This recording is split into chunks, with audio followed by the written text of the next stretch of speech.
nous aurons également une petite phase de questions-réponses, parce que c'est souvent à travers les questions qu'on s'édifie.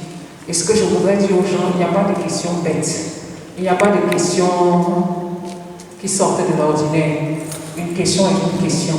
Et il vaut mieux avoir la bonne réponse que de mourir dans l'ignorance, parce qu'on se dit que sa question est bête. Aucune question n'est bête.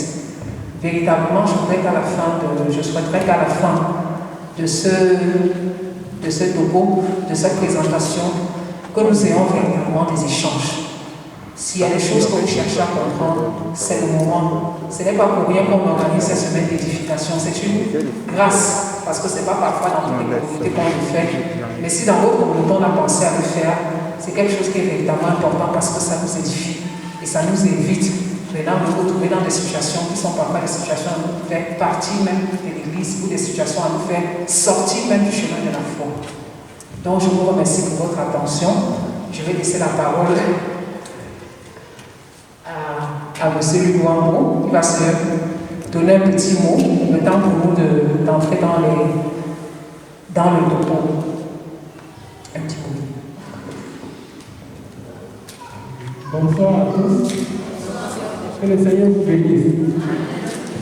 Nous nous excusons pour le retard parce que nous avons dû être coincés dans les embouteillages.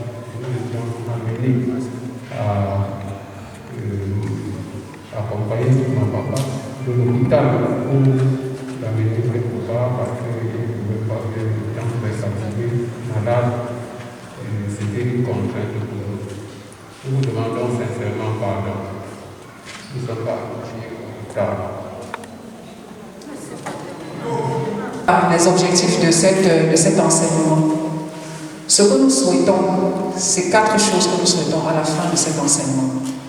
Ce que nous souhaitons, c'est que chaque participant soit capable, de manière autonome, quand on dit de manière autonome, sans l'aide de quelqu'un, n'est-ce pas, à pouvoir identifier au moins 3 dons spirituels dans son environnement. Il y a une multitude de dons, mais il faut qu'on soit capable d'identifier au moins 3 dons spirituels dans notre environnement.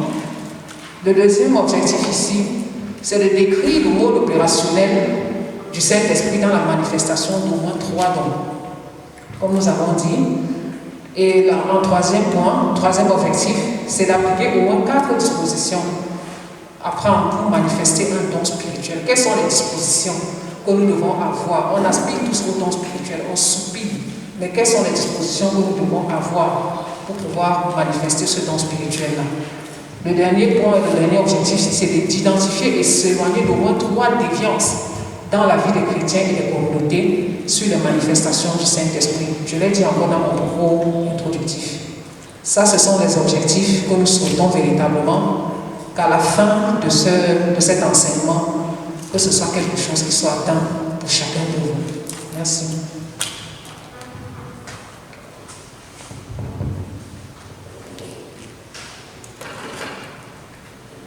Bien-aimés dans le Seigneur,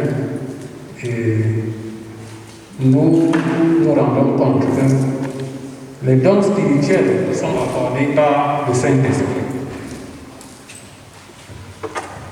Et les dons spirituels étant accordés par le Saint-Esprit,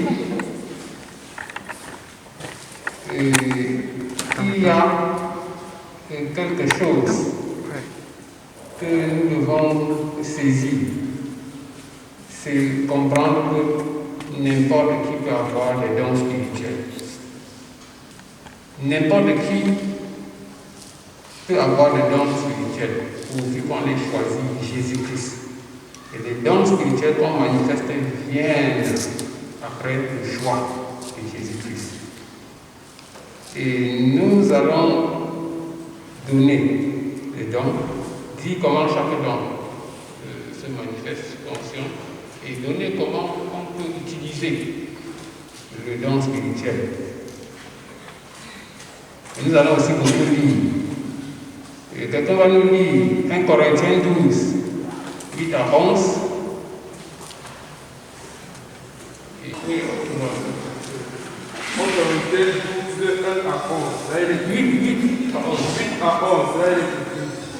En effet, à l'un est donné par l'Esprit une parole de sagesse, à un autre une parole de connaissance selon le même esprit, à un autre la foi par le même esprit, à un autre le don de guérison par le même esprit, à un autre le don d'opérer des miracles, à un autre la prophétie, à un autre le discernement des esprits, à un autre la diversité des langues, à un autre l'interprétation des langues. Un seul et même esprit opère toutes ces choses, les distribuant à chacun en particulier comme il veut. Amen. Ok. Après cette portion d'écriture que nous venons de lire, nous notons qu'ici, il y a 9 dons. Mais ce n'est pas seulement 9 dons qu'il y a. Il y a plusieurs dons. Mais pour la circonstance, nous avons choisi qu'on s'attelle sur les 9 dons pour voir comment.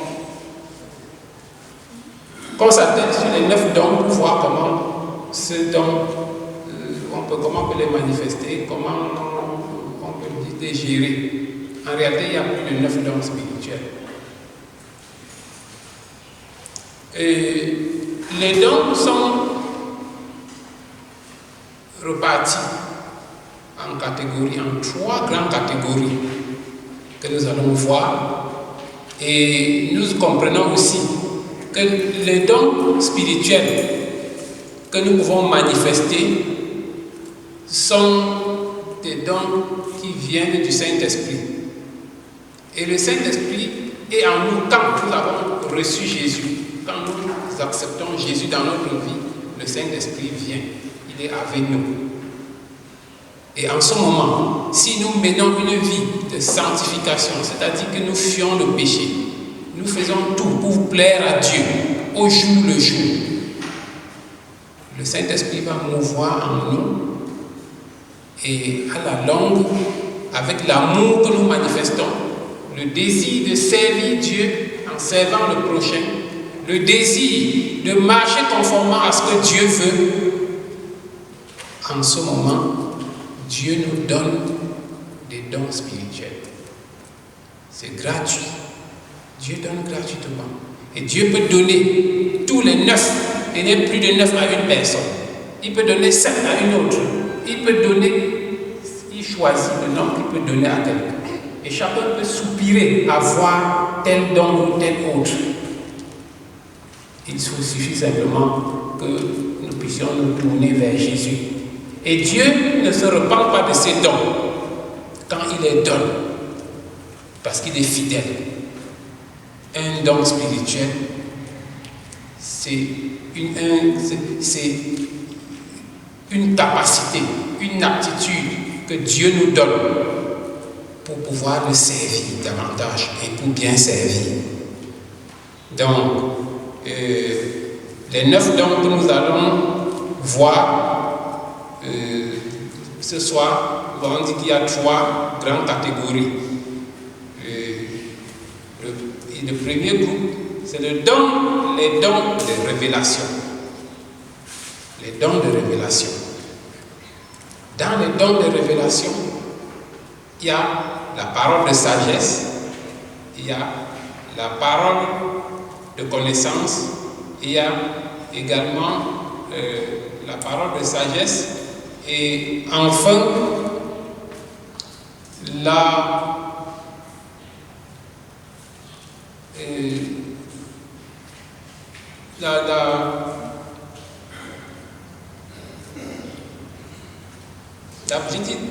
la parole de sagesse, la parole de connaissance et également l'interprétation pour que nous puissions comprendre comment on peut manifester ces dons. Nous allons comment dire. La parole de sagesse, c'est quoi? La parole de connaissance, c'est quoi? La parole de sagesse, c'est une aptitude, c'est une capacité que le Saint-Esprit donne à une personne pour que la personne ait une une manière de faire et de l'intelligence pour pouvoir dire des choses cachées, des choses qui sont cachées, les choses qu'on ne connaissait pas. Et relativement au passé et au présent, la parole de sagesse. C'est-à-dire que vous pouvez faire quelque chose, vous avez fait quelque chose dans le passé. Et dans la présence de Dieu, quelqu'un qui a le don de cette parole de sagesse, il dit ce que vous avez fait.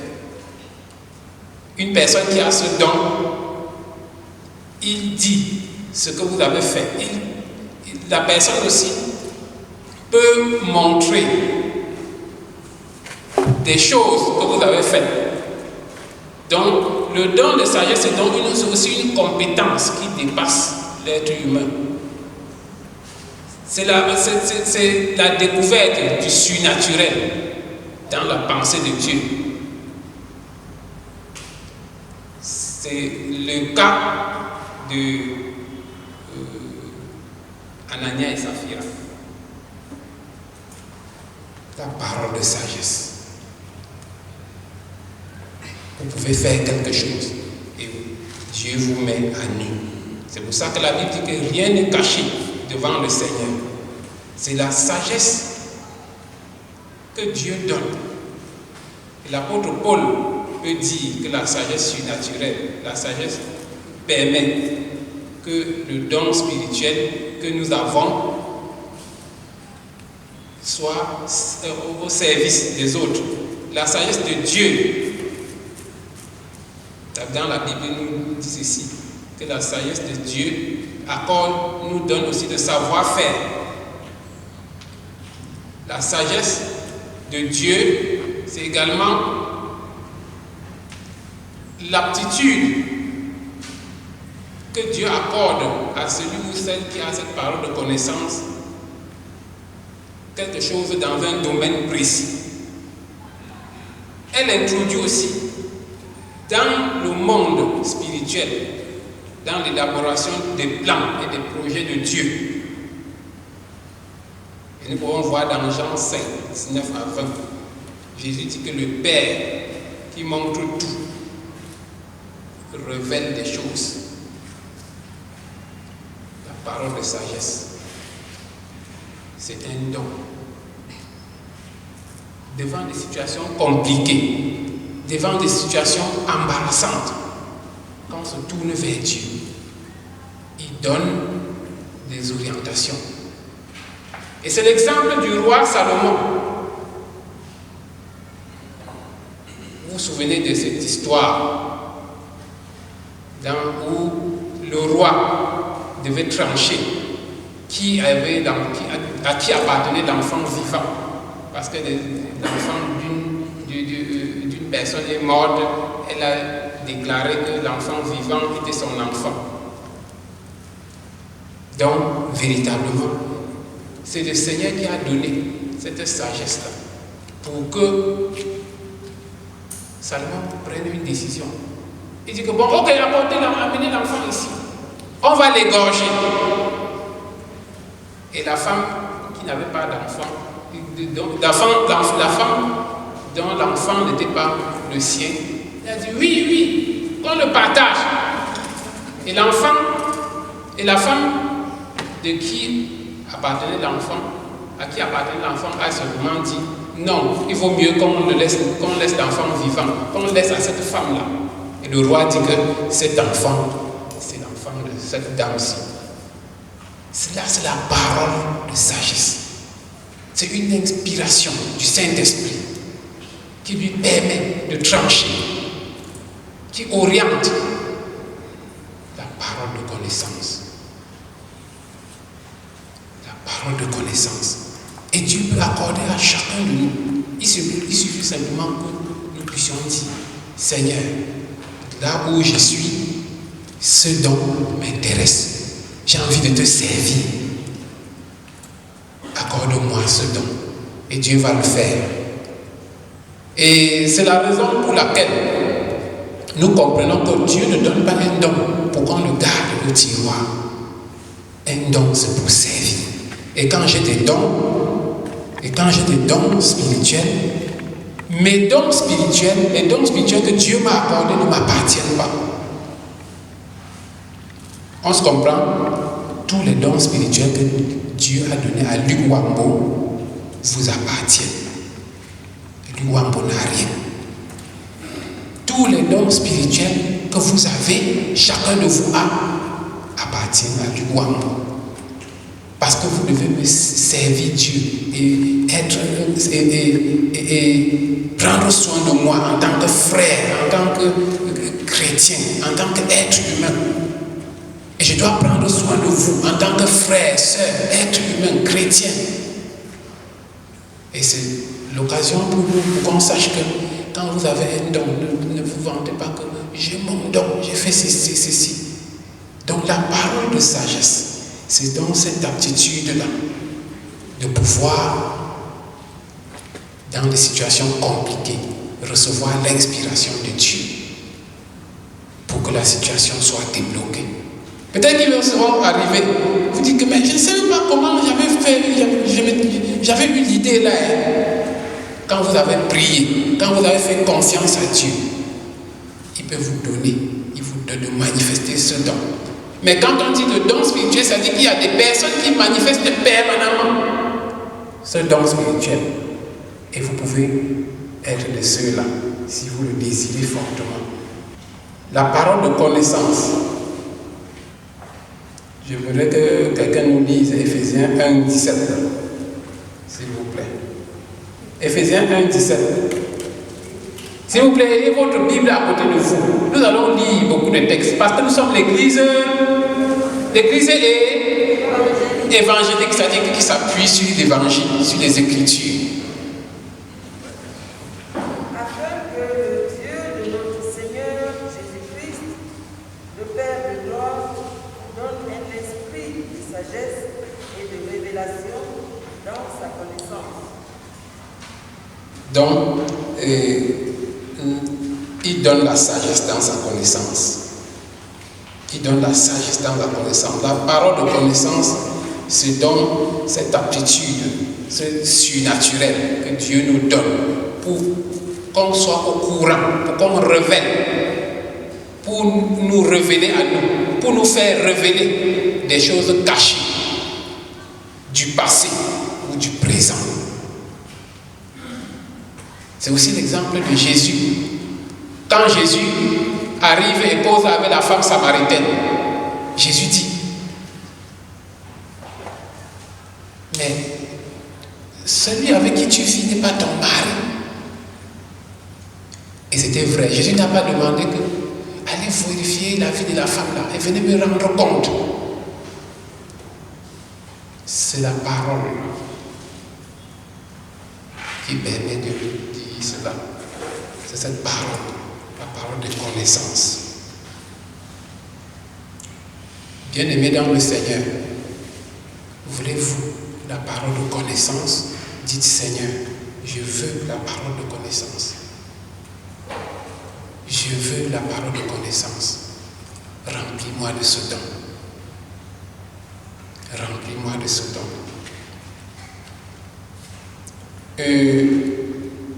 La parole de connaissance.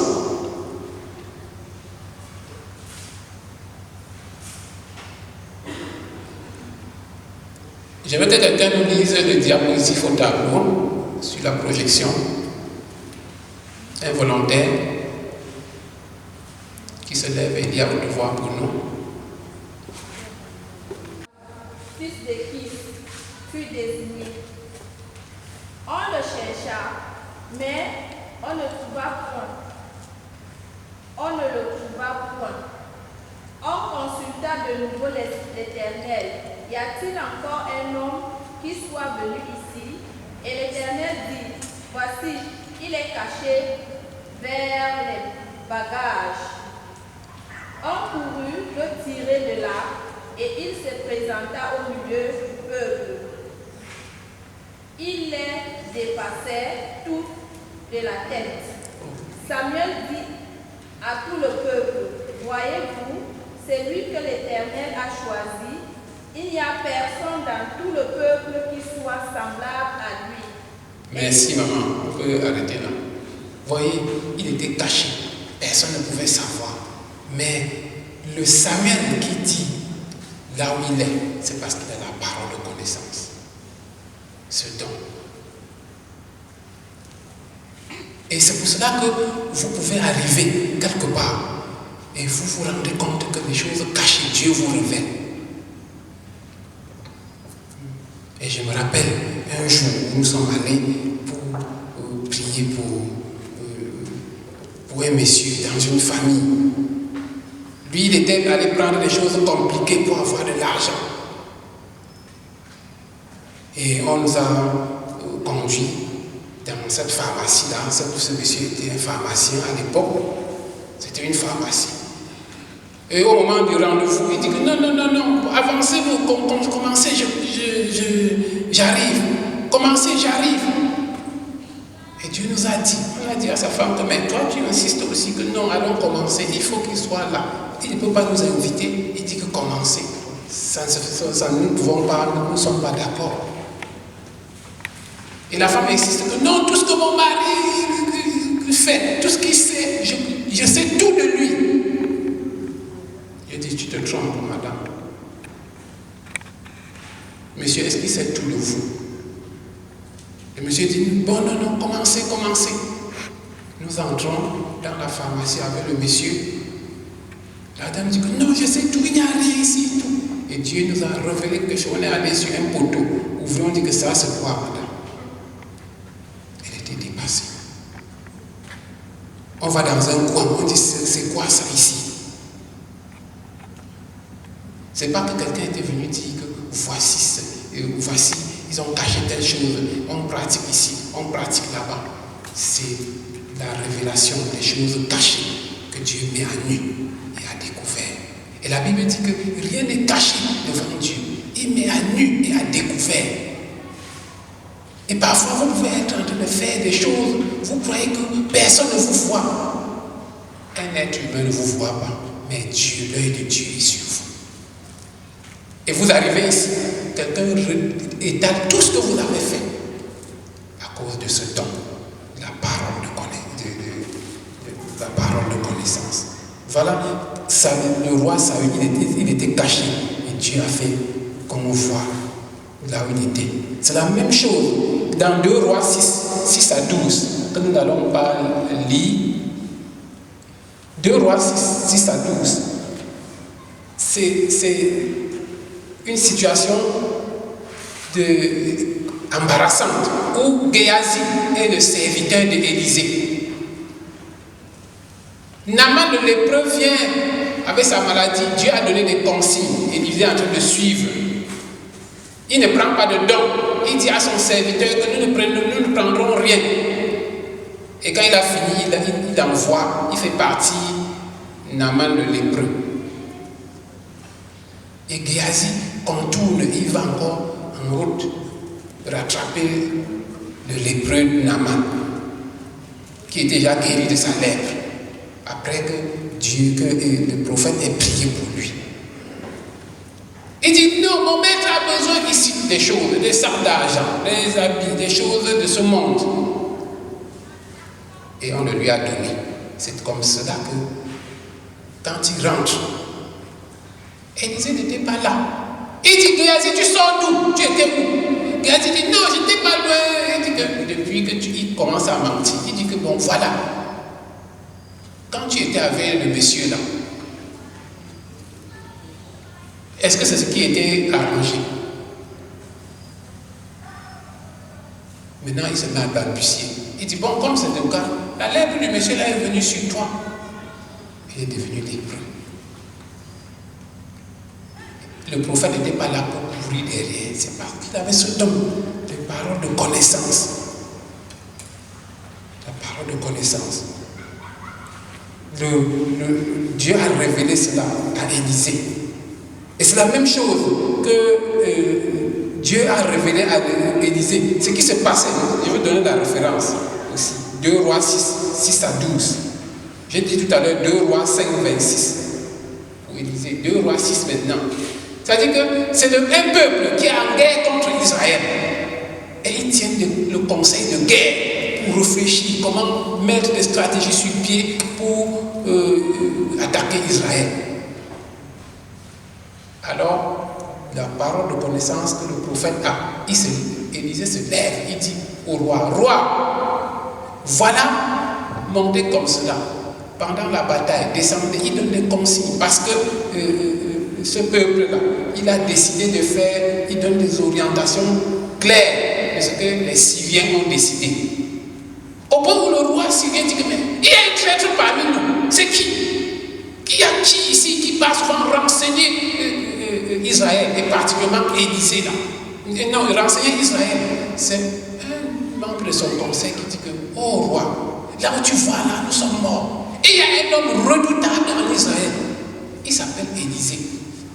Tout ce que nous faisons ici, il n'est même pas là, il ne peut pas, mais il voit, il dit tout ça à Israël, et nous sommes morts, c'est ça qui nous tue chaque fois. La parole de connaissance. Et je veux attirer notre attention pour dire que c'est ce don, c'est ce faux don, la fausse face de ce don que les marabouts utilisent. On te dit que, mais toi tu fais comme ça, il y a un prunier derrière votre maison, dans votre concession. Et à côté du prunier là, il y avait un bananier mort. Tu dis, le monsieur là voit, il voit. Et tu donnes toute ta confiance. Tout ce qu'il dit maintenant, il t'entraîne loin de Dieu, il t'égare, il te détruit.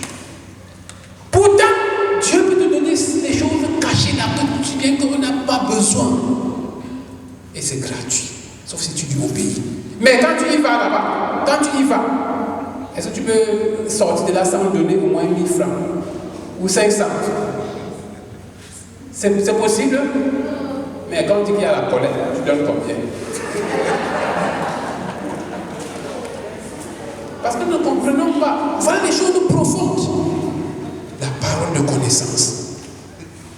Donc, quand il criait, il y a également un autre exemple, le mensonge de Anania et Saphira. Quand ils ont vendu le champ par derrière, ils ont dit, allons, nous allons dire ceci. Est-ce qu'il y a quelqu'un était là pour les suivre? C'est à cause de ce don-là. Quand il vient, il dit, mais tu as vendu le champ à combien? Il dit, il sait qu'il ment. Et il meurt. Sa femme vient, on dit que, est-ce réellement vrai que ton mari, que vous avez vendu le champ à tel montant? La femme continue aussi. C'est ça, la parole de connaissance. Et ce don est donné à l'Église pourquoi? Pour nous aider à préparer la mission, à savoir des choses dans un champ d'évangélisation, dans une église, savoir comment approcher les gens. Si vous êtes diaconesse ou diacre, si vous êtes ancien d'église, si vous êtes conseiller, si vous êtes au service du Seigneur, si vous êtes dans un groupe et vous avez ce don, quand vous venez rendre même visite à quelqu'un, Dieu vous a déjà dit le besoin de la personne. Et il y a souvent où je regarde les gens et je dis, oh Seigneur, nous sommes des êtres humains, nous sommes compliqués. Quelqu'un me voit et dit que, donc tu vois comme ça, mon pied, c'était que le pied. Alors qu'avant même que la personne ne vienne, il y a des personnes qui, avant qu'ils ne me rencontrent, Dieu me dit, tu vas rencontrer une personne comme ceci, comme cela. Voilà, son problème c'est ceci. Et la personne vient et tourne. Après, elle ne dit pas son problème, elle part. Et c'est comme ça qu'on perd le temps au pasteur du courage.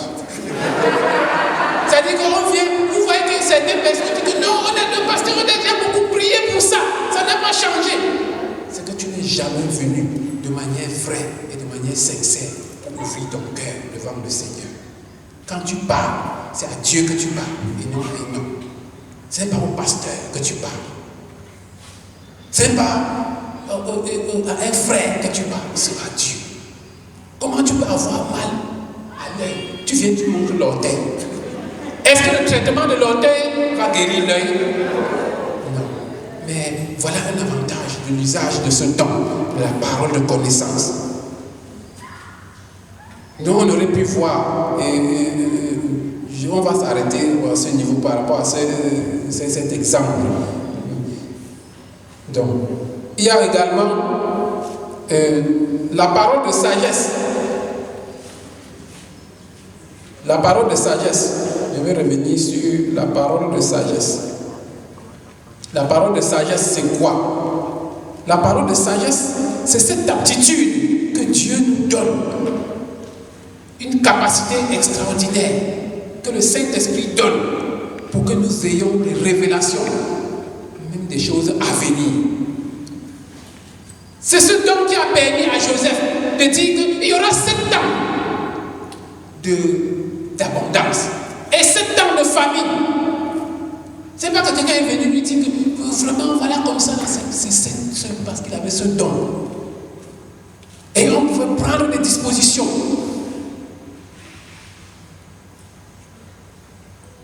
Si vous priez, parce qu'une autre chose intéressante, c'est que quand nous appartenons à Dieu, quand nous appartenons à Jésus-Christ, et nous demeurons dans la prière, nous demeurons connectés à la parole de Dieu, nous demeurons dans la sanctification, Dieu nous révèle beaucoup de choses. Et quand nous prions, Dieu peut vous dire que bon, voilà, pour cette paroisse-ci, dans 3 ans, voilà les dangers qu'il y aura. Prenez cette direction. Alors, dans cette communauté, le plan que je vous donne, ou bien le plan que je vous donne en tant que groupe, le plan que je vous donne en tant qu'ami, voilà ce que vous devez faire. Dieu va nous diriger par rapport à l'avenir. Et c'est pour cela que la Bible dit que Dieu est le Dieu du présent, du passé, du présent et même du futur. Il connaît tout, il voit tout. C'est ça, la parole de sagesse. Joseph avait ce don-là, la parole de sagesse. Il avait cette aptitude. Et dans la parole de sagesse, on peut aussi voir comment Jésus va dire dans Jean 5, 19 à 20, que non, ce n'est pas un problème. Lazare n'est pas mort, il dort. Est-ce que Lazare dormait? C'était le sommeil physique. Est-ce que c'était vraiment le sommeil physique? Il était mort. C'est ce don qui dit que non, c'est un sommeil, il va se réveiller, il va se lever. La parole de sagesse. Nous allons dire également que la parole de sagesse, il y a des gens qui ont la parole de sagesse et la parole de connaissance. Quand vous avez les deux, ça peut ressembler à un don de prophétie. Parce que nous en parlerons plus tard. Le don de prophétie, c'est autre chose. Mais quelqu'un peut avoir la parole de sagesse ou la parole de connaissance, ou les deux mélangés, et croire qu'il a le don de prophétie. Et moi, je dis, ça ne sert à rien. Nous avons tout ici. À l'église évangélique, il y a la parole de Dieu. Il y a la Bible, la prière. On dit que prière matinale, on dit que prière pour les malades. On organise tout. Et c'est à chacun de s'y mettre. Nous allons aborder pendant que nous allons évoluer certaines controverses. Parce qu'il y a certains, peut-être que tu es ici ce soir comme ça là. Ça c'était ton dernier jour parce qu'on t'avait dit que non, nous sommes morts ici. Et qu'il n'y a que telle église il y a la vie là-bas, la vraie vie. La vie est partout. Et si tu es mort ici, c'est toi qui es mort, ce que tu ne veux pas vivre. Amen. Parce qu'il y a la Bible et nous avons tout. Aucun pasteur ne peut t'interdire de lire ta Bible. Il y en a eu ici, dites-moi. Même si un pasteur dit que ne lis pas ta Bible, et tu ne lis pas ce que tu désobéis à Dieu, ne lis pas ta Bible, ce que tu désobéis à Dieu. Bien-aimés dans le Seigneur, ces dons nous servent à être davantage plus proches du Seigneur et à servir. Et c'est la même chose dans Juge 13 où Dieu a révélé les desseins de Samson à ses parents. Il dit que vous aurez un enfant. Aucun raison, ça c'est l'avenir, ne doit passer sur sa tête. Parce que voici, parce que voilà, il donne des directives. C'est la parole de sagesse. La parole de sagesse. La parole de sagesse. Et je voudrais que quelqu'un nous lise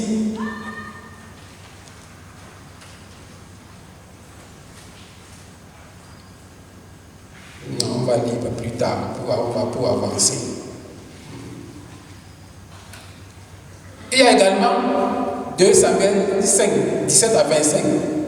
C'est comment Dieu conduit David. C'est ça que je voulais qu'on lise. Mais on va avancer. Dieu conduit David. Et même quand Dieu donne les plans à Gédéon pour combattre les Madianites, c'est à cause de cette parole de sagesse. Même dans Luc 1, où il y a Zacharie, le père de Jean. Zacharie, le père de Jean-Baptiste, qui a été introduit au sujet de son fils. Zacharie. Il dit que non, tu vas avoir un fils et tout. Et Zacharie a douté.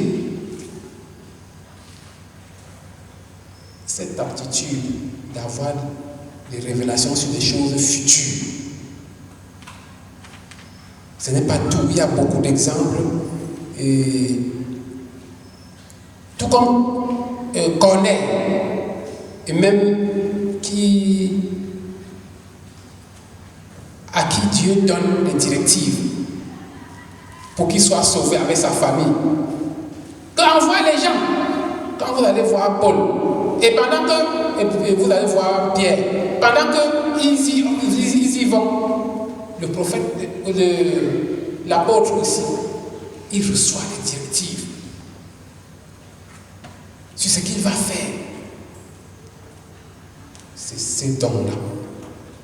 Donc, pour dire que, bien aimé, ne sois pas étonné que tu viens à un moment donné dans la communauté.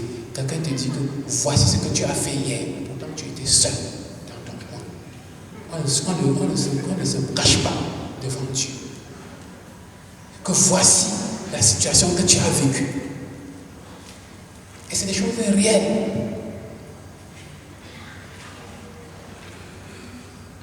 Bien-aimés dans le Seigneur, nous allons parler du discernement des esprits. C'est le 3e don. Un bon chant. Mais il met des paroles. Les gens croient que c'est un bon chant. Mais quelqu'un qui a ce don-là, le discernement des esprits, qui décèle, il montre que c'est un mauvais chant. C'est une aptitude que le Saint-Esprit donne. Et on peut voir également dans Acte 16, 18, où Paul et Silas, par le Saint-Esprit, ont débusqué une femme qui cria après eux. Quelqu'un nous lit Acte 16, 18, un volontaire. Un autre volontaire va nous lire Matthieu 9, 32. On ne va pas lire de longs passages, on va lire de quelques versets seulement. Oui, Matthieu 9, 32 se prépare. Et Jean 2, 24 à 25 se prépare aussi. Jean 2, 24 à 25. Oui, Acte.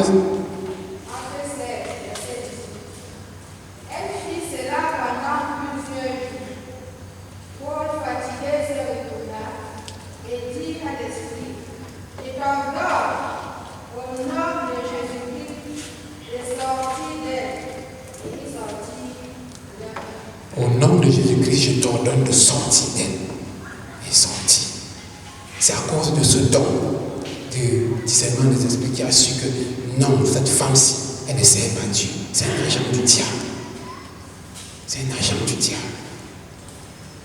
Vous ne pouvez pas vous cacher. Vous pouvez être agent du diable. Vous venez, vous chantez bien, vous dites, ouais, vraiment, oui, pasteur, vraiment, vous voyez comme ça et tout, vous racontez des choses. Mais on sait qui tu es. Parce que Dieu te met à nu et à découvert, parce que rien ne lui est caché. Bien-aimé dans le Seigneur, le discernement des esprits. Et c'est ce don-là que nous devons soupirer. C'est ça qui permet qu'en priant pour des personnes, dans certains cas compliqués, dans certains cas de délivrance, Dieu révèle des choses. Quelqu'un qui parle, on dit que non, c'est la personne qui parle, alors que vous priez pour une personne, vous croyez que sa situation est réglée. Quelqu'un qui a le discernement des esprits, ce dont il voit que non, c'est un mensonge. Que c'est la voix d'un mauvais esprit qui parle à la personne. Et vous ordonnez au nom de Jésus, comme nous venons de lire, pour que ce mauvais esprit libère, il prenne le large. Bien-aimé dans le Seigneur, le discernement. Prions pour le discernement des esprits. C'est comme ça que beaucoup de faux prophètes se sont introduits parmi les gens qui craignent Dieu. Et ils créent des problèmes, ils cognent les têtes des gens. Beaucoup de gens qui se faisant appeler amis ou serviteurs de Dieu sont des ennemis de Dieu. Il faut ce discernement des esprits pour mettre à nu et à découvert ce genre de situation. Le discernement, le temps de discernement des esprits. C'est cela qui permet que l'on sache que non. Toi, tu as mal à la tête comme ça, au-delà du mal de tête, il y a une telle chose. Et je vais prendre un cas où nous étions à l'université. Je ne sais pas si le pasteur se souvient encore. Il y avait une jeune fille. Elle a été malade. Elle n'est pas à l'hôpital général, elle a passé des années. Ça n'a pas donné. Elle à l'hôpital gynéco, à l'hôpital central. Ça n'a pas donné. Et pendant qu'on priait un jour, Dieu lui dit que cette maladie-ci, ce n'est pas seulement l'hôpital, il faut t'attacher à Dieu. Et elle était fiancée. Elle a dit à son mari que vraiment, je ne veux pas te faire souffrir. Pardon, laisse-moi partir. Pars, va épouser ta femme ailleurs. Va chercher ta femme. Et quand elle a accouché, Dieu a dit, dis-leur 2 jours après. Et quand elle appelle, elle dit qu'on a accouché. Elle dit quoi? Tu as fait comment pour accoucher? Et c'est en ce moment que les parents disaient des choses qu'on avait fait sur les autres, on avait dit que tu ne dois jamais accoucher. Elle a entendu tout. On dit que même le mariage là, comment tu es parti, même tu n'es même pas revenu. Vous, là où vous partez à l'université là, vous êtes dans un mauvais milieu. Les parents commencent à dire qu'ils sont dans une secte, empêchant aux autres de partir. Or, la personne qui suscitait ça, c'est cette personne qui portait, qui était moteur. Cette personne était moteur de tous ces problèmes-là. Vous voyez, on dit maintenant que partir à l'aumônerie. Certains connaissent l'aumônerie protestant universitaire. C'est là-bas qu'elle fait le culte. Ce n'est pas une secte. L'aumônerie protestant universitaire, c'est un cadre où les protestants ont mis sur pied le CEPCA pour encadrer la jeunesse protestante, pour qu'elle soit équilibrée, pour qu'elle ne fasse pas de mauvaises choses et pour qu'elle serve bien le Seigneur de manière holistique, c'est-à-dire dans tous les domaines et de toutes les façons. Parce qu'en disant qu'il ne part plus là-bas, il va rester éloigné de la foi et des frères et des sœurs. Alors, quelqu'un qui s'éloigne de Dieu devient fragile. Il devait atteindre leur cible. Quand on vous encourage à ne pas aller à l'étude biblique, c'est qu'on va vous rendre fragile. On vous encourage à ne pas aller à la prière, c'est qu'on vous rendre fragile. Donc voilà un cas parmi tant de cas qu'on a rencontrés dans l'exercice de notre ministère. Oui, le verset qui suit.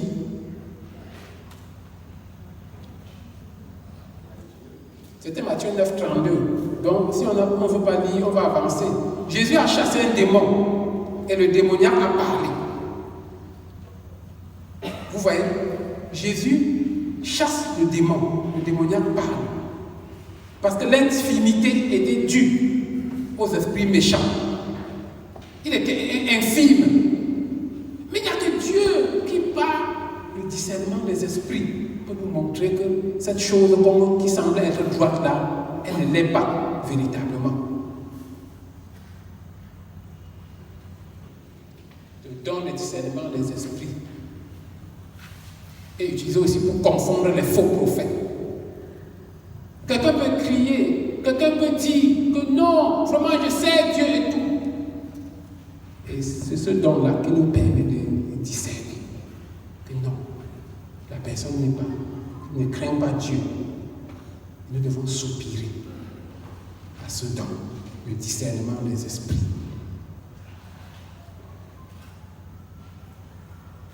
Le discernement des esprits.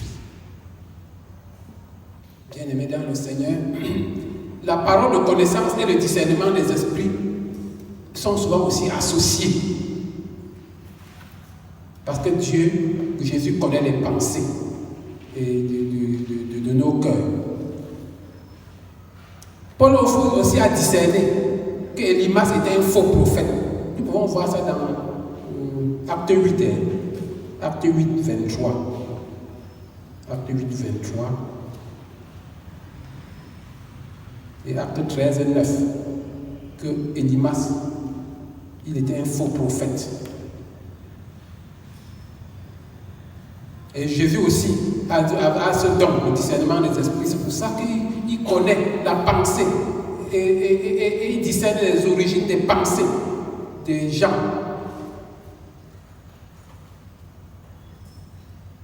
Quand les gens venaient le tenter, il savait que ceux-ci viennent là c'est pour une tentation, c'est pour nuire à cause du discernement.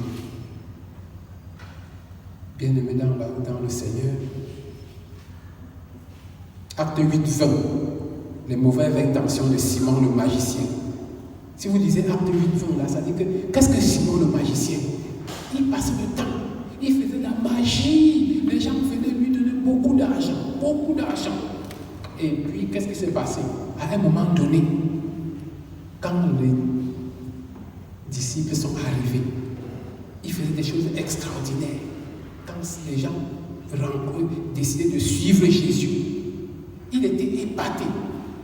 Et il a fait comme s'il s'alignait pour être avec les autres, pour être avec les disciples, comme s'il était devenu disciple.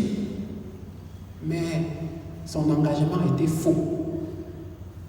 Si vous êtes ici et que votre engagement dans l'Église, votre engagement à suivre Jésus est un faux engagement, revenez sur le prochain. Parce que Jésus ne veut pas que nous puissions nous perdre, mais il veut plutôt notre bien, notre épanouissement et notre bonheur. C'est simple de dire, Seigneur, je venais confondre, mais tu m'as parlé ce soir et je veux être à ta suite. Et c'est ce que Saul de Tarse a fait dans l'un des textes que je voulais qu'on lise tout à l'heure. Il y a même eu Anania, vers qui on a envoyé Saul de Tarse. Avant qu'il ne vienne,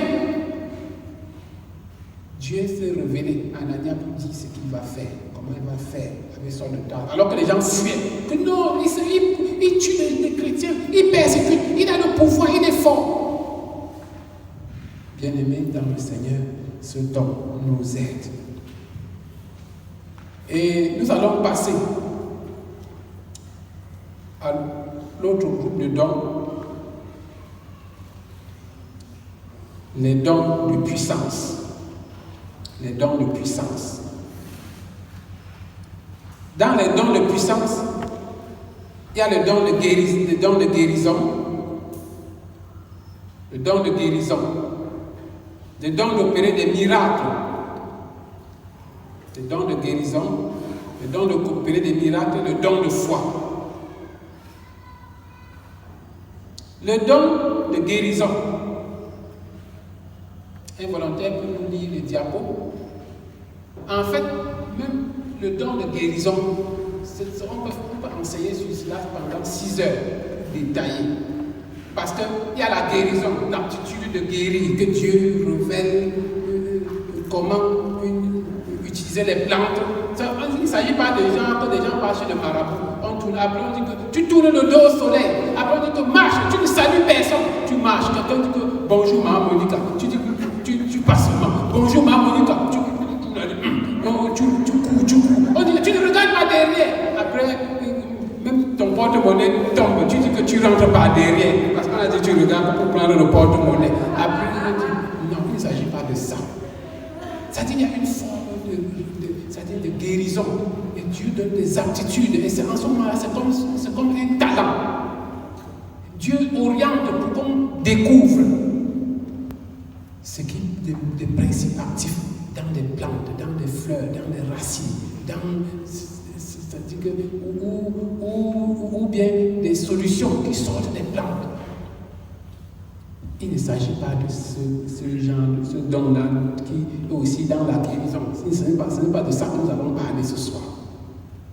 Il y a aussi la guérison là, qui est l'orientation spéciale que Dieu donne à une personne qui prend soin des gens qui sont malades. Et pour poser des actes, parce que vous avez prié et Dieu vous a orienté. Il ne s'agit pas de ça non plus. Il ne s'agit pas de ce don-là. Parce que dans ce domaine, moi je me rappelle toujours d'une femme qui était en France, qui avait promené son enfant ici et tout. Un jour, elle est venue rencontrer mon épouse avec son enfant. Quand elle a prié, Dieu l'a orienté. Il ne s'agit même pas de ce genre de ici, le don de guérison dont nous allons parler, c'est l'aptitude surnaturelle, une capacité que le Saint-Esprit donne pour qu'on pose des actes et pour qu'on proclame la guérison dans la vie d'une personne. Et elle s'opère, et elle a lieu. Et c'est ce don-là, c'est de ça que nous allons parler. Dieu veut guérir et faire du bien parce qu'il est amour. Et quand il nous donne le don de guérison, c'est pour qu'on serve. Ce n'est pas que quelqu'un reste comme j'ai mon don, tu te vantes avec, tu montes, tu descends. J'ai déjà dit que votre don ne vous appartient pas. Ça appartient aux autres, à la communauté. Et vous êtes là peut-être depuis.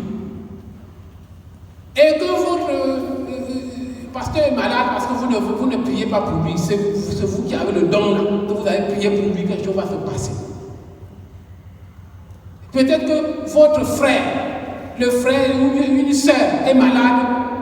On dit chaque fois à côté de toi que la sœur telle, elle ne va pas bien. Il y a le frère tel, il est mis à l'hôpital. Tu lui dis, ouais, vraiment. Ça s'arrête là. Bien-aimé dans le Seigneur. Tu vas laisser le don pourri dans ta poche, le don pourri dans ton être. Tu devrais te repentir pour dire, Seigneur, vraiment, au lieu de prier pour les gens, j'ai toujours passé le temps à ne rien faire, même leur rendre visite. Je ne l'ai même pas fait. Seigneur, aide-moi. Je veux que tu me donnes que tu me remplisses de ce don pour que je sois utile entre tes mains auprès des frères et sœurs. Et ce don-là, vous pouvez le manifester. Et moi, il y a toujours quelque chose qui me marque. Lorsque il y avait un moment où j'avais un pavillon à l'hôpital central. Ça fait beaucoup d'années. Ou souvent, quand je venais vers certains médecins, ils disaient, mais tu n'étais pas là l'autre jour quand j'ai sauté. Et je me rappelle d'une maman que je suis venue. Les médecins ont dit que non, qu'on porte son lit, qu'elle rentre. Son fils en a parlé. Nous avons causé. Et cette maman a décidé de suivre Jésus. Son fils a décidé de suivre Jésus. Les gardes malades qui étaient autour ont décidé de suivre Jésus. nous avons dit, Seigneur, tu es Dieu et rien n'est impossible. À cause de ton nom, que ce cancer s'arrête. Que ce cancer s'arrête. Et que tu te lèves. Que demain, que tu rendes gloire à Dieu. Le matin, vers 10 heures. Moi, je n'avais pas de téléphone portable. J'avais un ami, un frère qui avait un téléphone. On avait son numéro. On a appelé. On dit que les médecins sont passés. Ils ont dit que, qu'est-ce qui s'est passé? La mère s'est levée. Elle est debout. Et Dieu a continué. Jusqu'à ce que cette maman est sortie de l'hôpital. Voilà ce que Dieu peut faire. Il y a tellement de cas. Que Dieu, je me rappelle, nous sommes allés à Saint-Mélima. Pendant qu'on réfléchissait comment bâtir, fortifier l'église, la communauté à Saint-Mélima. Et cette année-là, il y avait des frères. On a organisé, il y avait une semaine de la Bible. Ça, il y a très longtemps, ce que j'ai dit. Ça, c'était en 1996. On a organisé une semaine de la Bible dans la ville de Saint-Mélima. Et nous sommes allés à l'hôpital. On a prié pour avec des malades. On a prié pour les malades. Le lendemain, quand on est sorti pour continuer dans les activités, dans les administrations, l'hôpital est sorti. On dit que les gens de la semaine de la Bible, là, il y avait des endroits où on mettait des gens dans cet hôpital-là, on savait déjà qu'ils vont mourir. Les gens se sont levés. Le responsable de l'hôpital a contacté le frère qui avait organisé ça, qu'on revienne une fois de plus. Les gens ont guéri. Et le sous-préfet nous a appelés. Il nous a accueillis. Et le sous-préfet, à cette époque-là, il avait décidé de suivre aussi Jésus. Avec sa famille, ils ont décidé de commencer à aller à l'église. Dieu donne les dons pour qu'on le serve et pour que les gens viennent à Jésus. Parce que ce n'est pas nous qui guérissons, hein, quand nous avons le don de guérison. Amen. Ce n'est pas nous qui guérissons. Que ton cœur ne s'enfle pas d'orgueil parce que Dieu t'a utilisé. De toutes les façons, ce qui est plus important, c'est l'amour. Si tu as tout, tu manifestes tous ces dons-là, tu n'as pas l'amour, c'est rien. C'est vide. Parce que tout ça est donné pour manifester même l'amour. Donc, le don de guérison.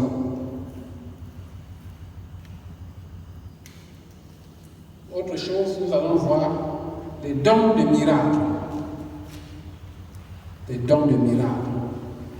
Nous allons de résumer que les dons de miracle permettent de glorifier Dieu, le Seigneur Jésus-Christ, et de convaincre, témoigner afin d'amener les gens à croire. Les miracles, vous pouvez les faire. Nous pouvons les faire. Les dons de miracle. Les dons de miracle. C'est l'exemple des 10 plaies d'Égypte, où Dieu utilise Moïse pour assainir l'eau de Mara. Vous voyez les miracles, comment il tend le bâton, la mer se divise en deux. Vous avez des miracles où le soleil cesse de... Le soleil cesse de... Oui. Vous voyez avec Josué, non? Vous voyez même comment... Ça dit que c'est des dons de miracles. Ce n'est pas réservé à certaines personnes. C'est réservé à nous tous. Je dis nous, les gens qui avons accepté Jésus-Christ et ou bien qui voulons accepter Jésus-Christ et qui voulons marcher selon la parole et pour servir Dieu et non se servir. Voyez-vous? C'est ça, ce don de miracle que le Seigneur a changé, qui a fait que le Seigneur change l'eau en vin aux noces de Cana. Le don d'opérer des miracles. C'est ce don d'opérer des miracles qui a fait qu'il y ait la résurrection même de Lazare. Lazare sort. Et Lazare sort. Le don des miracles.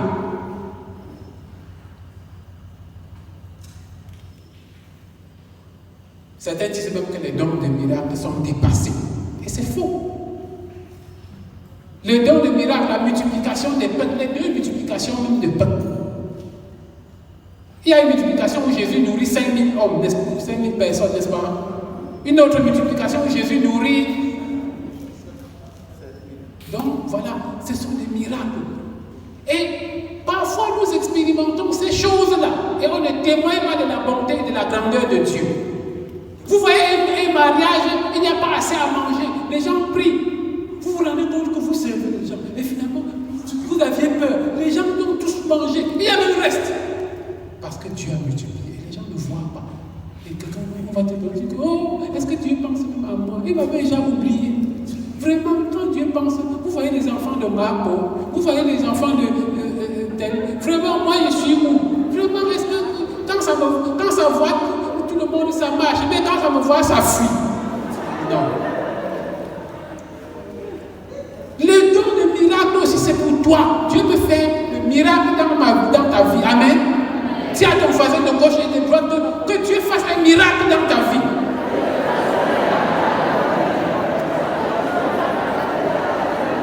Reçois le miracle de Dieu pendant cette semaine.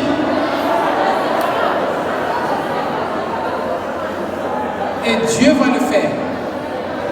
Dieu va le faire. Je ne sais pas ce que tu attends de Dieu, mais que ta foi soit sur le Seigneur et tu vas voir le miracle de Dieu. C'est le Dieu du miracle, il le fait. Il le fait. Le miracle que les apôtres ont accompli. Je vais vous décrire beaucoup de miracles, mais je vais vous dire un miracle qui s'est passé dans ma vie. Ça, c'était en 1996. Une campagne d'évangélisation que nous avons organisée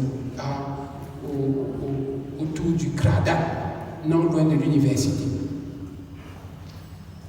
Quand on a installé les instruments pour la musique, on a dressé l'écran projecteur comme celui-ci. On devait projeter un film après. Et il y avait du monde là-bas. Il y avait pratiquement 1000 personnes. Autour de 1000 personnes. Et subitement, une pluie commence à s'annoncer, une forte pluie. Il y a un frère qui commence à dire qu'il ne faut pas qu'il pleuve sur la batterie. L'autre dit qu'il ne faut pas qu'il pleuve sur le piano.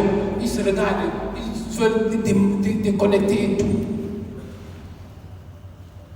Nous avons regardé. J'ai dit, Seigneur, j'ai appelé, il y avait quelques frères.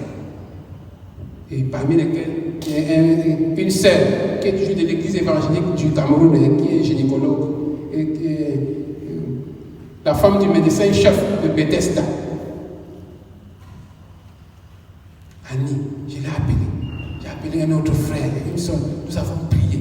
Nous avons dit que Seigneur, nous voulons que cette pluie s'arrête, qu'il ne pleuve pas ici, et que cette campagne se passe bien, et que beaucoup de gens s'engagent. Seigneur, montre-nous que tu es amour. Et Dieu a utilisé quelqu'un parmi nous pour dire que je vous ai écouté, je vais arrêter la pluie. Beaucoup de gens vont s'engager, mais dites aux gens, les responsables, qui se préparent bien pour bien faire le suivi des gens qui vont s'engager à suivre Jésus-Christ. Sachez qu'un étudiant qui s'engage est quelqu'un qui peut bien servir son pays demain, bien servir sa famille, bien servir l'église demain. Ne vous amusez pas avec ça. Nous avons dit merci Seigneur, on a béni Dieu. La sœur dont je vous parle, elle est membre de la paroisse de l'église évangélique de Lonka. Si un autre temps n'a pas changé de paroisse. Et qu'est-ce qui s'est passé? La pluie s'est arrêtée. Nous étions autour du Cradel. On entend comment il pleut fortement au quartier général. Il pleut à Melette, il pleut à Menon, il pleut partout. La campagne s'est bien passée. Les gens se sont engagés à suivre Jésus. Les recommandations, les choses que Dieu avait promises ces choses se sont passées. Et quand on a fini, on a même entretenu les gens qui sont engagés à suivre Jésus, à les aider, comment ils doivent faire les études bibliques. Quelque chose de spécial encore s'est passé. Les frères ont démonté maintenant les baffles, tout le matériel, nous sommes allés garder et tout. Nous nous sommes réunis, on a prié, on dit merci à Dieu et tout. 35 minutes après, il y a eu une pluie qui a fait sauter les toits. On a parlé de cette pluie dans les chaînes de radio à Yaoundé et tout. J'ai prié, Dieu a arrêté la pluie. C'est pas parce que je suis fort, c'est pas parce que je suis quelque chose. Tu peux prier, Dieu arrête. Et nous avons vu un don tout à l'heure. Peut-être que Dieu attend que c'est toi qui pries pour X ou pour Y, pour que la personne guérisse. Dieu attend que tu pries pour X ou Y, pour qu'un miracle se passe. Mais Dieu ne fait pas des miracles pour des miracles. C'est des miracles où il y a sa gloire. Ce n'est pas un miracle pour glorifier le moi, pour se glorifier. Et j'attire notre attention.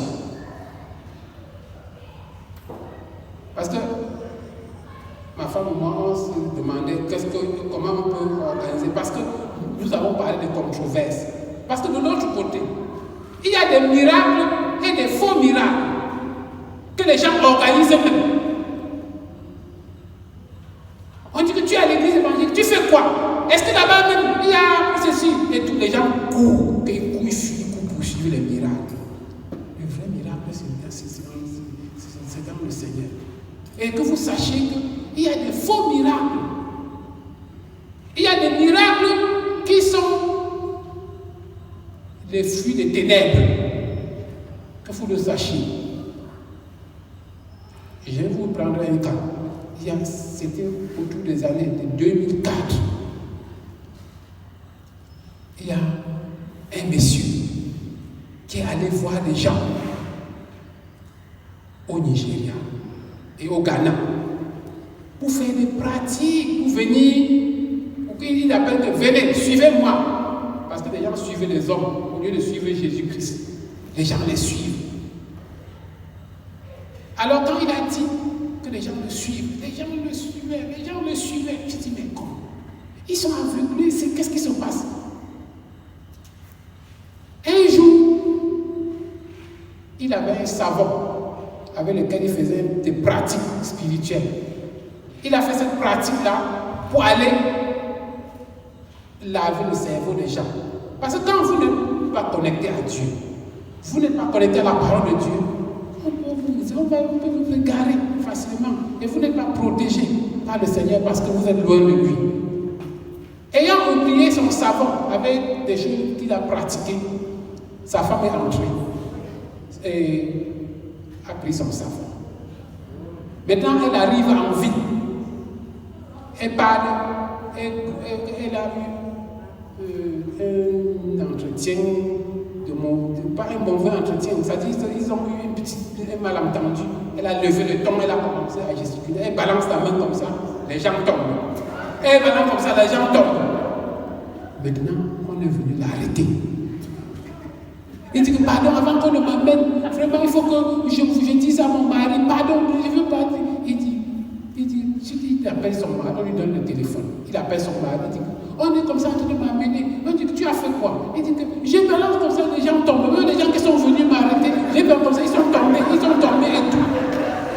Et le mari demande que est-ce que tu as touché mon savon? Tu es entré dans la douche, tu as touché mon savon? Il dit que j'avais oublié. Je te dis que personne ne doit toucher ça, sauf moi. Vous voyez comment c'est un fort. Les gens tombent, les gens les suivent. Rien de Jésus-Christ dans tout ça. Jusqu'à ce que plus tard, il a commencé à souffrir de cette pratique-là. Et il fallait maintenant qu'il parte pour qu'on le délivre. Les gens croyaient qu'ils étaient morts. Une église comme nous. Les gens disent que nous sommes morts. Certains disent que nous sommes morts, n'est-ce pas? Vous avez entendu ça? Mais Dieu a dit à quelqu'un de nous enterrer. Nous ne ne sommes pas morts. Si tu crois que tu es mort, moi je ne suis pas mort. Nous sommes vivants. Si nous connaissons Jésus, nous marchons dans la parole de Dieu. Donc, j'attire notre attention pour dire qu'il y a beaucoup de faux miracles. Et c'est avec le discernement là qu'on sait. Et j'avais déjà dit que ne suivez pas. Ça, c'est un faux prophète. Il y a un frère qui aujourd'hui, il est missionnaire en Belgique. Il est pasteur là-bas. Il a dit que non, on a dit que ce monsieur-là vraiment, il a dit que ne pars pas là-bas. Ne passe pas là-bas. On dit que tu es toujours comme ça. Vraiment, tu n'aimes pas que... J'ai dit que ok, mais moi j'ai dit si quelqu'un veut m'écouter, écoutez ce que la parole de Dieu dit. Voilà des contradictions. Non, nous avons pris la parole pour voir des contradictions et dire. Le frère là est parti là-bas. Il n'est pas allé seul. Il est allé avec une sœur qui venait de décider de suivre Jésus-Christ. Et s'était engagé à faire la catéchèse pour se baptiser dans sa communauté. Ils arrivent là-bas.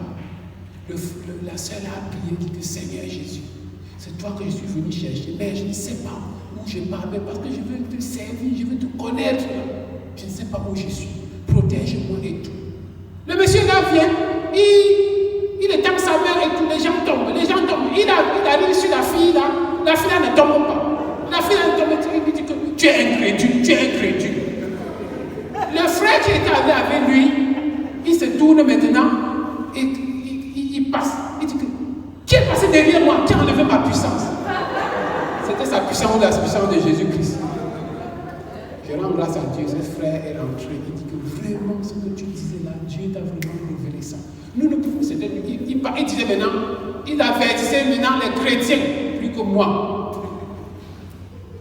Bien-aimé dans le Seigneur, il ne faut pas courir après le miracle.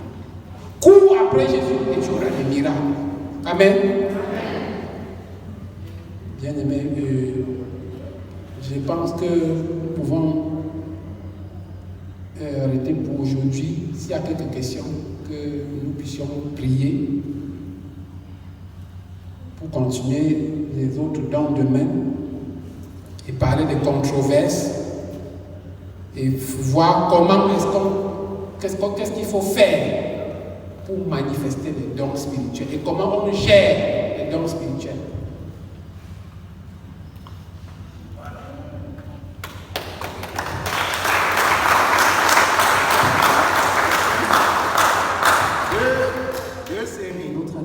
Notre frère qui dit si je donne ma vie à Christ, est-ce que si je demande un don à Dieu, est-ce qu'il peut me l'accorder? Je pense que dans le propos, une chose est claire, c'est que pour pouvoir bénéficier d'un certain nombre de choses de Dieu, je pense qu'il faut d'abord qu'on sache à qui on appartient. Et je pense que lorsqu'on donne notre vie au Seigneur Jésus, je pense qu'on l'a répété encore et 1000 fois, les dons, ce n'est pas pour certains et ce n'est pas pour d'autres. Parce que c'est ce à quoi on a souvent... Permettez-moi, s'il vous plaît. C'est ce à quoi on a souvent assisté. On a l'impression que c'est l'affaire des gens et ça ne nous concerne pas. Détrompons-nous et enlevons-nous cela. Ces personnes ne sont pas des super hommes. Ces personnes ne sont pas des super femmes. C'est des gens qui ont manifesté une certaine disponibilité, une certaine ouverture et ils ont demandé. Quand on demande, la parole de Dieu nous demandait, n'est-ce pas? Et vous, mais est-ce qu'on prend la peine de demander? Parfois, nous-mêmes, nous sommes le propre blocage, n'est-ce pas? Parce qu'on estime que je ne mérite même pas de manifester une chose pareille. Et je vois que je n'ose même pas demander parce que j'estime que l'affaire là, c'est pour les autres, ce n'est pas pour moi. Tu peux manifester les dons. Et Dieu donne à chacun comme il veut, quand il veut et pour l'usage qu'il veut. Je veux qu'on se comprenne très bien là-dessus. Les dons, ce n'est pas pour certains et pas pour d'autres. Les dons, c'est pour tout le monde. Tout le monde peut manifester les dons. Donne ta vie au Seigneur Jésus.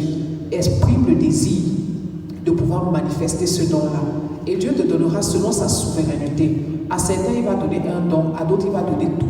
Mais il sait ce qu'il a comme plan et comment il compte utiliser chacun de nous dans l'Église et dans la famille.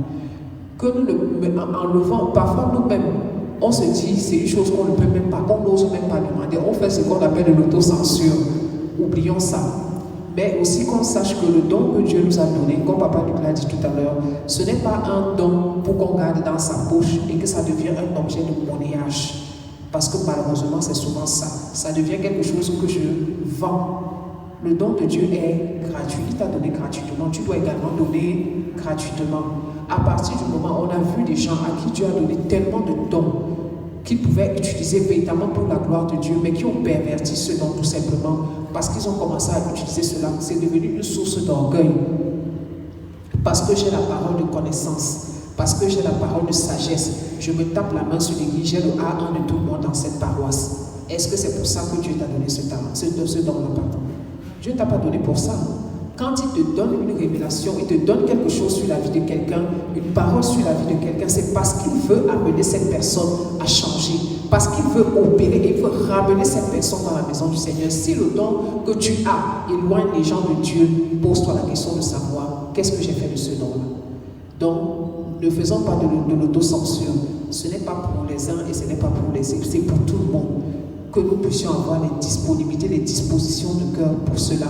Et que quand on a ce don, quand Dieu nous l'accorde, qu'on l'utilise véritablement pour la gloire de Dieu, pour ramener les gens au Seigneur.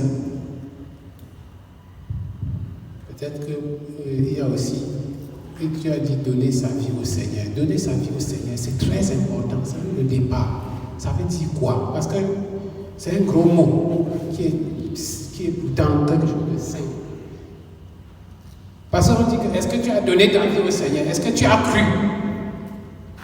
Que veut dire croire? Que veut dire donner sa vie au Seigneur? C'est simple.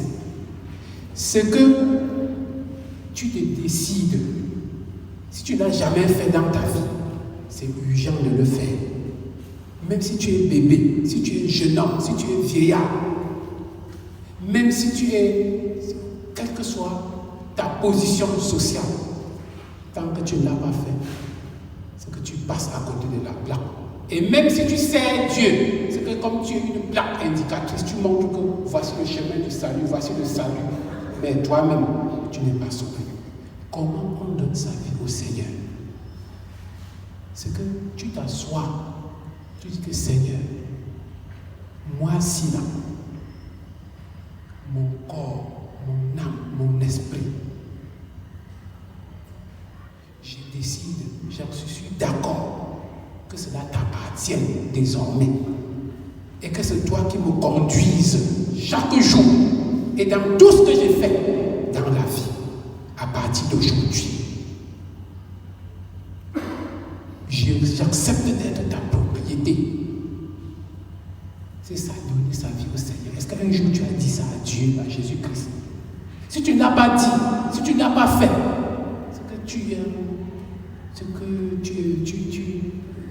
c'est que tu n'appartiens pas à Jésus.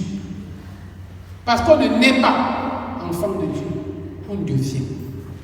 On devient. Peut-être tu vas me dire que, oh, mes parents m'ont amené à l'église, ils ont tout fait pour que je suis même l'enfant d'un pasteur, ou bien d'un ancien, d'un évangéliste, d'un ceci et cela. C'est les grades des hommes. Laisse ça de côté. Les pasteurs, les parents qui sont même pasteurs, ils ont fait leur travail. La Bible dit que Amen conduit l'enfant dans la voie du salut, afin qu'une fois grand, qu'il ne s'en détourne pas. C'est le but des parents. Et c'est pour ça qu'il est urgent pour nous, les parents qui sont ici, qui ne conduisent pas les enfants au culte d'enfants. Faites votre devoir. Donc, donner sa vie au Seigneur veut dire que tu t'arrêtes. Tu dis que Seigneur, à partir d'aujourd'hui, je veux être comme une voiture. Et je veux que toi, tu sois le volant de la voiture là que je suis. Et que tu t'assois au volant. Le volant étant mon cœur. Est-ce qu'une voiture peut se conduire? Il faut un chauffeur, non? C'est une manière de dire que Seigneur, me voici, je suis une voiture. Et mon cœur est le volant. Je te choisis comme chauffeur à partir d'aujourd'hui. Et je refuse les mauvais chauffeurs qui est Satan et ses agents. Si tu ne l'as pas fait, fais-le, c'est urgent, même ce soir, même tout à l'heure, ou bien dans ta chambre. C'est ça devenir, c'est ça croire, c'est ça connaître, devenir la propriété de Dieu. Et quand tu le fais, qu'est-ce qui se passe? Jésus dit, ok, comme tu m'as choisi, il vient, il habite dans ton cœur. C'est la Bible qui le dit. Il demeure avec toi. C'est à partir de ce moment-là que tu pourras grandir et tout, et tu peux manifester les dons spirituels. C'est différent de ce que les gens font des choses, on dit que Dieu est en train de l'arrêter. Il faut qu'on l'amène au village pour le parler, pour qu'il voit, pour qu'il voit. Non, ce n'est pas ça. Nous allons revenir dessus. Donc ça, c'était un ajout par rapport à donner sa vie au Seigneur. Là. Quelle est la différence entre le don de sagesse et le don de connaissance? C'était la deuxième question. Maman n'a pas bien compris. La parole de connaissance ou le don de connaissance, c'est une aptitude, une capacité surnaturelle que le Saint-Esprit donne à une personne qui a choisi de marcher avec Jésus-Christ pour que cette personne-là elle ait des révélations sur les choses du passé et sur les choses du présent. C'est-à-dire que tu as la capacité, Dieu te donne, tu as la capacité de connaître ce qui s'était passé, ce qui est passé il y a longtemps. Et connaître ce qui est présent aussi. C'est ça, la parole de connaissance. Par contre, la parole de sagesse, c'est une aptitude comme ce dont on vient de parler, mais qui révèle les choses à venir. C'est-à-dire qu'une capacité que Dieu donne, une aptitude surnaturelle pour connaître les choses qui viendront. C'est ça la différence. Je ne sais pas si c'est bien, c'est mieux compris maintenant. Et on va voir les deux. Merci pour l'exposé. La différence entre l'intelligence et la sagesse. Il ne faut pas seulement dire la parole de Dieu dit, ouais, la tentation. Chaque fois que Satan cite un verset biblique, Jésus réplique aussi par un verset biblique. À chaque situation, demandez, Seigneur, qu'est-ce que tu me demandes de faire dans cette situation? Qu'est-ce que la parole de Dieu me dit dans cette situation? La sagesse a une réponse. Je me suis souvenu de 2012, 2013. On avait affecté le pasteur de la brique 2. Et il fallait que le consistoire, notre consistoire, élise un président de district. À Konolenga, comme le nouveau pasteur de la brique était le plus jeune, mes collègues pasteurs ont dit que je suis l'aîné parmi eux, que c'est moi le président du district. Les anciens de la brique 2 ont dit, pour rien au monde, ils ne peuvent jamais être soumis, être sous Kondongo 1. J'ai demandé à mes... Ils ont même refusé de manger, ils ont grévé, ils sont sortis, ils sont partis même sans manger. Je me lève, je dis aux anciens que non. La présidence du district, ce n'est pas une guerre. C'est un travail. C'est une responsabilité. Je leur dis, le jour de ma consécration, on nous a demandé, promettez-vous d'œuvrer pour ce qui unit et non pour ce qui divise. Je ne voudrais pas que notre district soit divisé. Laissons-leur la présidence du district. Si vous voulez la présidence du district, en 4 ans, vous pouvez le devenir. Si nous créons autour de nous des annexes, il faut 4000 chrétiens pour devenir président du district. Si nous créons autour de nous 4 annexes, 1000, nous aurons la présidente du district sans crier gare, sans faire du bruit. Et on s'est mis à créer des annexes. Aujourd'hui, son président du district dit que moi avait dit la vérité. Donc la sagesse, c'est Dieu qui vous donne de dire pour sa gloire et non pour la gloire des hommes. Ce que nous faisons doit être pour la gloire de Dieu. En allant à vos réunions familiales, vous devez demander, Seigneur, dis-moi ce que je vais dire là-bas pour que ton nom soit béni. Et non ce que je vais dire pour qu'on me prenne pour... Non. Voilà ce que je voulais ajouter. Merci, papa. Donc, c'était la différence, c'est que ça, l'un révèle les choses du passé, du présent, l'autre révèle les choses de l'avenir. Et des choses cachées. Merci, c'est tout simplement pour un ajout, ou tout simplement comme complément au sujet de la différence entre la parole de sagesse et la parole de connaissance, la question de maman. Et en fait, de l'enseignement, nous avons compris que la parole de sagesse, c'est cette aptitude surnaturelle que le Seigneur nous donne à trouver une solution qui tombe à pic face à une situation donnée. Et l'exemple que papa lui a pris nous a permis de comprendre cela. Et la parole de connaissance, donc, c'est la capacité à connaître les choses passées, la révélation des choses cachées, la capacité à découvrir ou à connaître ce que l'autre a fait quand bien même il était seul. Donc, qu'elle soit passée ou future, on a la capacité de les connaître par la révélation de Dieu.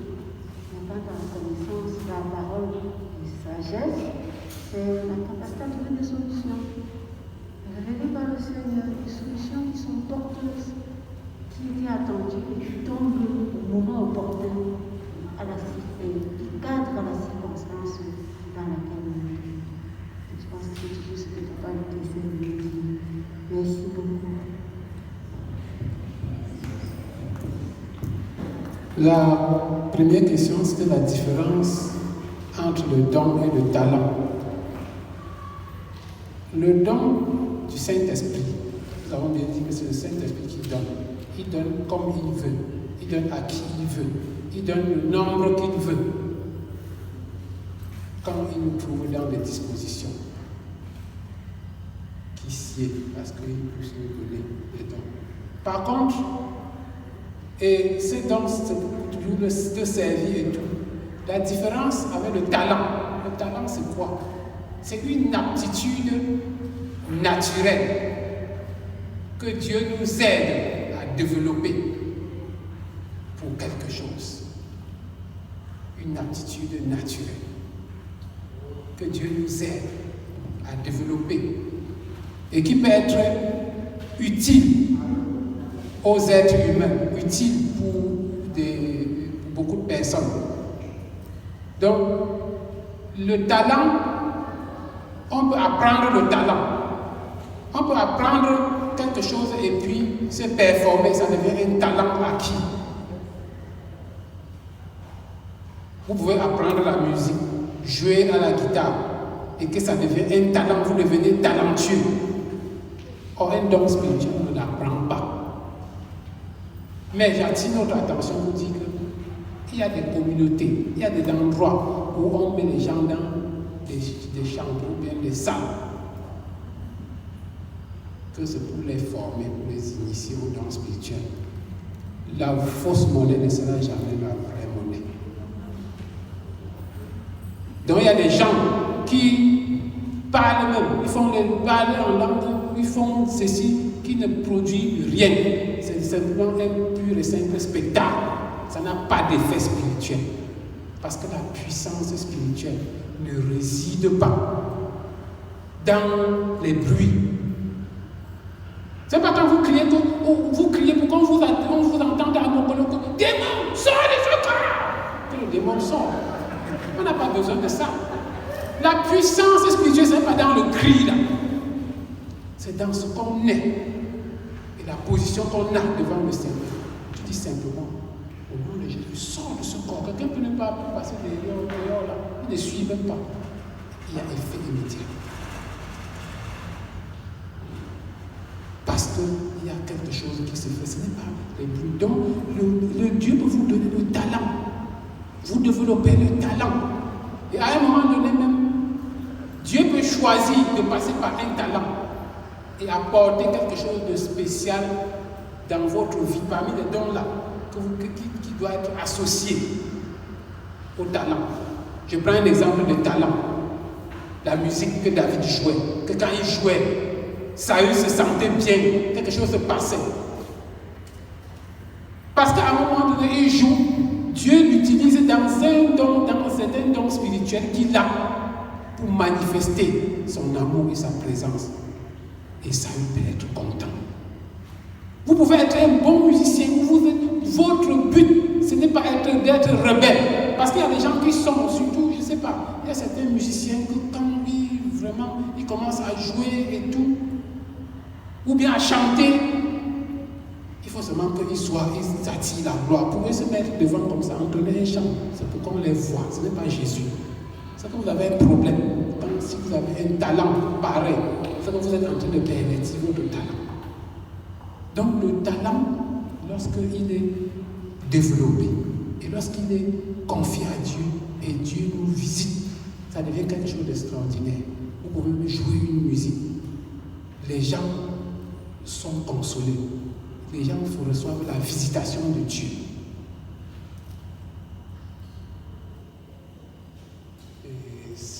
Donc la différence avec le talent, c'est qu'on apprend. Comment on peut identifier son don? Donc nous allons parler de ça demain. Identifier le don, comment on fait? Pour d'abord identifier le don, on ne doit pas croiser les bras pour dire que j'attends mon don. Je veux tel don. C'est d'abord se rendre disponible. C'est d'abord se rendre disposé à servir le Seigneur permanemment. Qu'on ne vient pas te dire que est-ce que les bacs sont essuyés dans la paroisse? Tu viens tout, tu essuies, qu'on ne te demande même pas.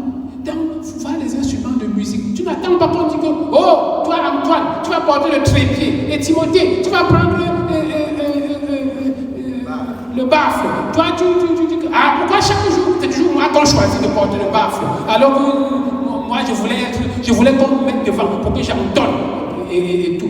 Pour qu'on me voie. Parce que l'orgueil est en train de te détruire.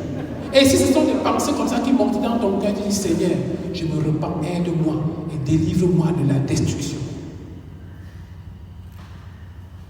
Donc, on se met au service. Tu te décides que tu laves les toilettes de la communauté. Quand tu laves, qui voit? Les gens voient, mais Dieu voit. Dieu voit. Quelque chose est arrangé et gâté ici. Tu viens quand tu arranges même. C'est comme ça que tu sais. Tu sens que tel est malade. Tu pries. Tu engages des actions. C'est pas qu'on voit, c'est pas le genre que les gens font un petit truc. Il faut que la télé voit. On vient filmer et tout. Non. Donc on se met au service de Dieu, au service du prochain. On manifeste l'amour. Et puis à un moment donné, je suis là, à un moment donné, on va dire, mais tu fais bien telle chose, hein? Ça peut être une cuisine, que chaque fois quand tu fais la cuisine pour aider les frères ou mari, on apprécie. Dieu est en train de me dire, je vous ai dit que tous les dons, ce n'est pas tout ce qu'il y a, non. Nous avons choisi qu'on s'attarde sur les 9. S'il n'y a pas seulement 9, c'est beaucoup. Il y a le don de service. Et toi, tu peux être là comme ça. Dieu t'a appelé au don de service. Et tu ne sais pas. Dieu peut t'avoir appelé au don de libéralité. Un don spirituel qui est formidable. Et tu ne sais pas. Le don d'assistance, c'est-à-dire que vous allez voir, on dit que, sœur, tu connais la maison de Charlie? Tu dis que oui, je suis passé là-bas. On dit, tu connais la maison de Joseph? Elle dit oui. On dit, mais comment? Elle fait comment? Parce que Dieu lui a donné la facilité de faire tout ça. C'est son don. Et peut-être elle ne sait même pas que voilà le don. Donc voilà la différence. Le don est-il inné ou acquis? Non. Ce qui est acquis, ce sont les talents. Et des choses innées. Il n'y a pas de don spirituel spirituel qui soit inné. Nous avons dit, il faut d'abord venir à Jésus, appartenir à Jésus, vivre dans l'obéissance, dans la sanctification, dans le service, et il vous donne le don que vous devez manifester. Les autres là, on apprend. Donc, merci.